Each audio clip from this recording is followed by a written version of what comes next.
si je sais que l'enfant, peut-être, il doit aller à l'école à 7h30, et l'école, il fait peut-être 15 minutes pour être là-bas, et qu'au lieu donc de... C'est en ce moment, peut-être qu'il allait se mettre assis dans sa douche, et que tout calcul fait, il risque d'être en retard. Ça a produit un effet sur moi, le père. Ce n'est pas le fait que lui soit allé là, mais quelle question moi-même je me suis posée.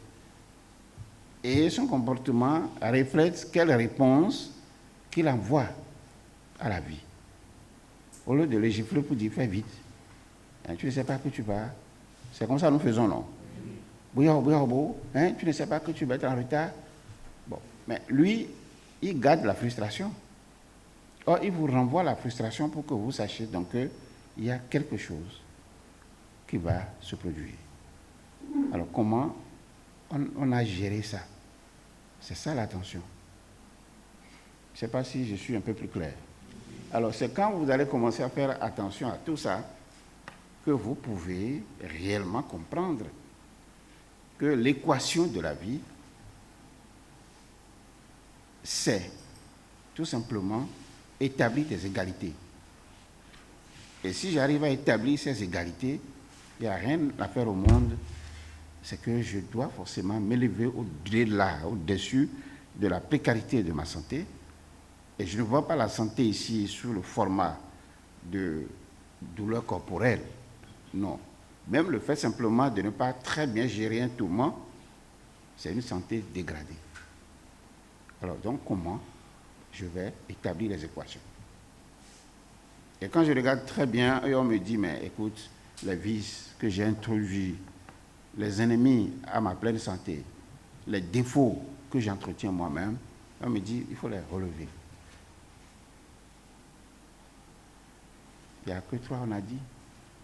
Est-ce que moi-même là, j'arrive réellement à établir une relation adéquate avec moi-même? Si je n'arrive pas à le faire, c'est un défaut. Mais à quel moment ça va devenir un vice?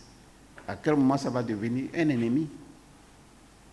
On ne dit même pas adversaire, on dit ennemi, ça veut dire que ça peut tuer. Alors, si j'offre, par exemple,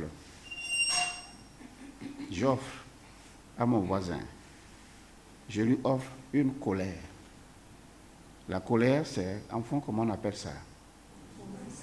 Promessie. Je n'ai même pas parlé, mais je le vois et il m'énerve. En retour, moi, je lui offre maintenant aussi l'énervement, même dans mon regard. Alors donc, c'est le signe de son visage que moi j'ai absorbé, que j'ai mangé. Et quand j'ai fini de manger les signes de son visage, je lui offre en retour aussi les mêmes signes. Alors, comment lui va réagir, je ne sais pas. Mais quand je lui offre ça, est-ce que je sais en réalité que je suis dans une dégradation de l'harmonie au niveau de notre cosmos? Et c'est ça l'effet papillon dont je parlais hier. Regardez la somme de tous ceux qui vont produire la colère dans le monde entier sur la Terre. Nous sommes 7 milliards.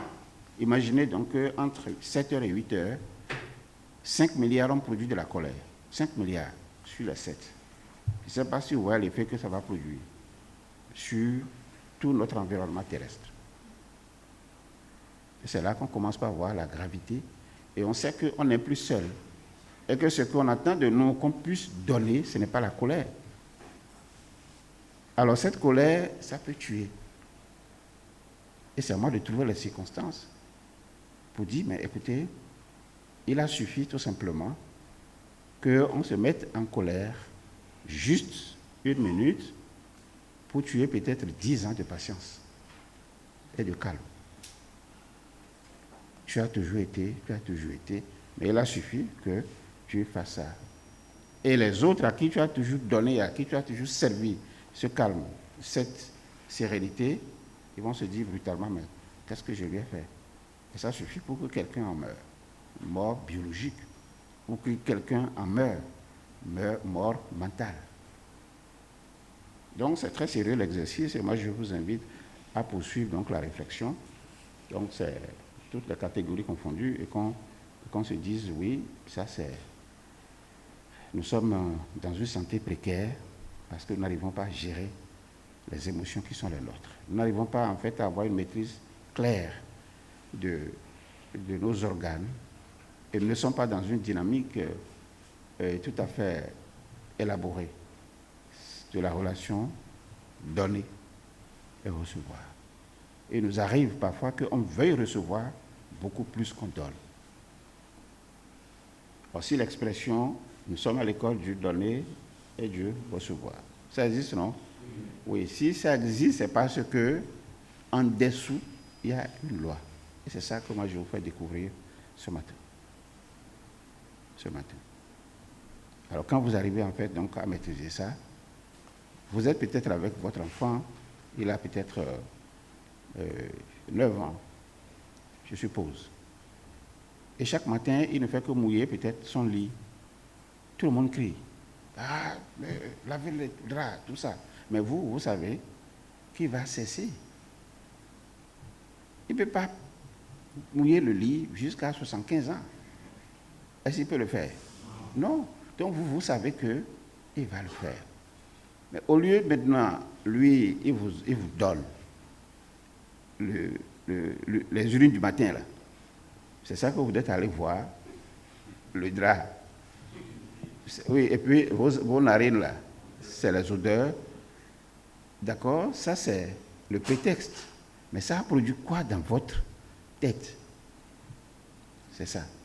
Et comment vous avez géré ça? Est-ce que vous avez dit à cet enfant que peut-être un frère ou une soeur est passé déjà rudoyer? Non, calme-toi, tout ça.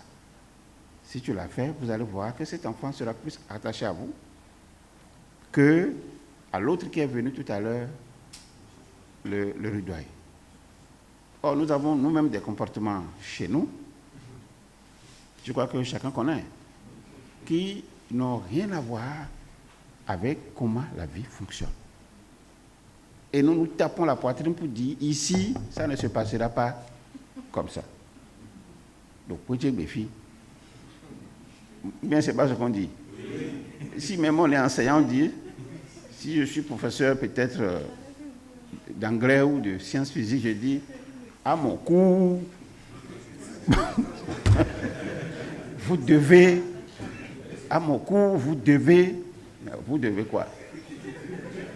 Toi-même qui parles là, toi-même tu es qui? Tu ne connais même pas la vie. Ou bien vous pensez qu'ils connaissent la vie?